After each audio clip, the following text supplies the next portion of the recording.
Terima kasih, selamat siang teman-teman semuanya. Tolak kembalinya dwifungsi melalui revisi Undang-Undang TNI. Pemerintah telah menyampaikan daftar inventarisasi masalah atau DIM revisi Undang-Undang TNI kepada DPR 11 Maret 2025. DIM itu bermasalah. Terdapat pasal-pasal yang akan mengembalikan militerisme atau dwifungsi TNI di Indonesia. Kami menilai agenda revisi Undang-Undang TNI tidak memiliki urgensi transformasi. Revisi Undang-Undang TNI ke arah yang profesional justru akan melemahkan profesionalisme militer sebagai alat pertahanan negara. TNI dilatih, dididik, dan disiapkan untuk perang, bukan untuk fungsi non-pertahanan seperti duduk di jabatan sipil. Dalam konteks reformasi sektor keamanan, semestinya pemerintah dan DPR mendorong agenda reformasi peradilan militer melalui revisi Undang-Undang Nomor 31 Tahun 1997 tentang peradilan militer. Agenda revisi undang-undang ini lebih penting ketimbang RUU TNI karena agenda itu merupakan kewajiban konstitusional negara untuk menjalankan prinsip persamaan di hadapan hukum bagi semua warga negara tanpa kecuali. Reformasi peradilan militer ini merupakan mandat TAP MPR nomor 7 tahun 2000 dan Undang-Undang nomor 34 tahun 2004 tentang TNI. Kami menilai RUU TNI akan mengembalikan dwifungsi TNI, yaitu militer aktif menduduki jabatan-jabatan sipil. Perluasan penempatan TNI aktif itu tidak sesuai dengan prinsip profesionalisme TNI dan berisiko memunculkan masalah seperti eksklusi warga sipil dari jabatan sipil, menguatkan dominasi militer di ranah sipil, dan memicu terjadinya kebijakan maupun loyalitas ganda. Selain itu, merebut jabatan sipil dan memarginalkan ASN dan perempuan dalam akses posisi-posisi strategis. Perluasan jabatan sipil dalam RUU TNI itu diantaranya adalah dengan menempatkan militer aktif di Kejaksaan Agung hingga Kementerian Kelautan dan Perikanan.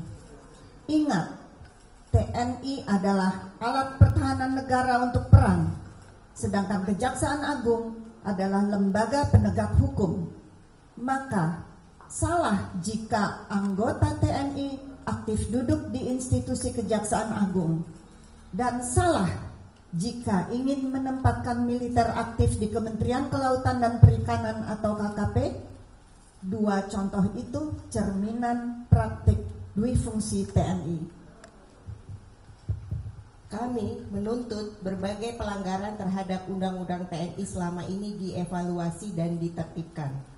Kami mendesak agar anggota TNI aktif yang menduduki jabatan sipil di luar yang sudah diatur dalam pasal 47 ayat 2 Undang-Undang TNI agar segera mengundurkan diri atau pensiun dini.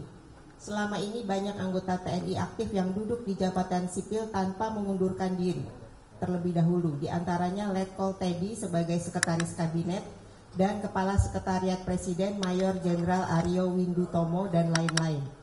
Lebih dari itu, seluruh kerjasama TNI yang didasarkan pada beragam MOU yang memberi ruang militer masuk dalam ranah sipil dengan dalih operasi militer selain perang perlu ditinjau ulang karena tidak sejalan dengan Undang-Undang TNI. Pelibatan militer dalam operasi selain perang hanya bisa dilakukan atas dasar keputusan politik negara, bukan melalui MOU sebagaimana ditegaskan dalam pasal 7 ayat 3 Undang-Undang TNI. Tidak dibenarkan konstruksi politik hukum RUU TNI untuk menjustifikasi berbagai pelanggaran yang sudah ada. Kami memandang bahwa perluasan tugas militer untuk menangani narkotika adalah keliru dan bisa berbahaya bagi negara hukum. Penanganan masalah narkotika utamanya berada dalam koridor kesehatan. Penegakan hukum yang proporsional bukan perang. Pelibatan TNI dalam mengatasi narkotika akan melanggengkan penggunaan war model. Selama ini, model penegakan hukum saja seringkali bermasalah dan tidak proporsional dalam mengatasi narkotik. Apalagi jika menggunakan war model dengan melibatkan militer. Tentu hal ini akan menimbulkan terjadi kekerasan yang berlebihan secara serius.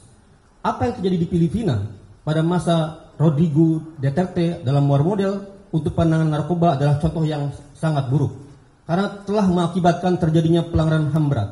Dengan demikian, melibatkan TNI dalam menangani narkoba semuanya diatur dalam RUU TNI akan menempatkan TNI rentan menjadi pelaku pelanggaran HAM berat seperti terjadi dalam kasus penangkapan Duterte di Filipina oleh ICC.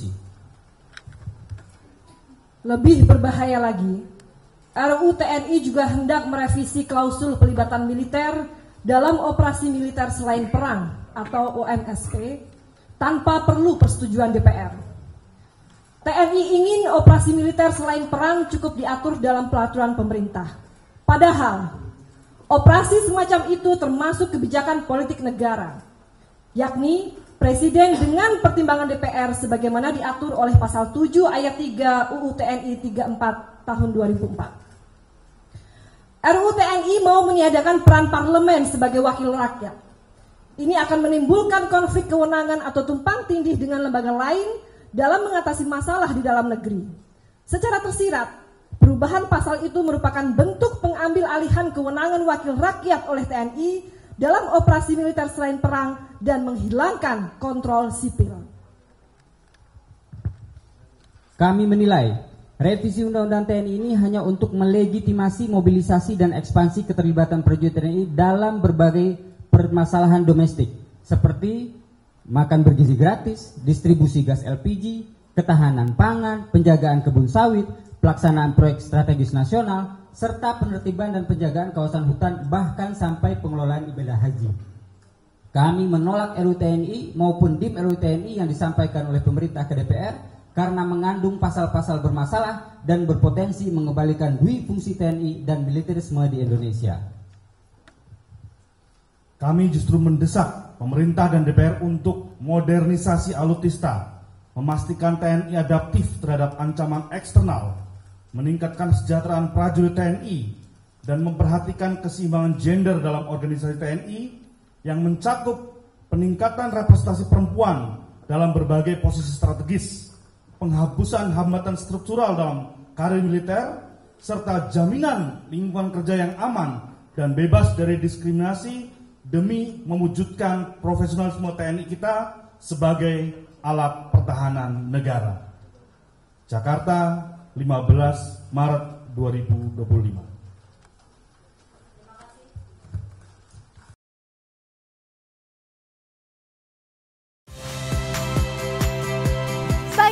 Rizka Clarissa. Saksikan program-program Kompas TV melalui siaran digital, pay TV, dan media streaming lainnya. Kompas TV, independen, terpercaya.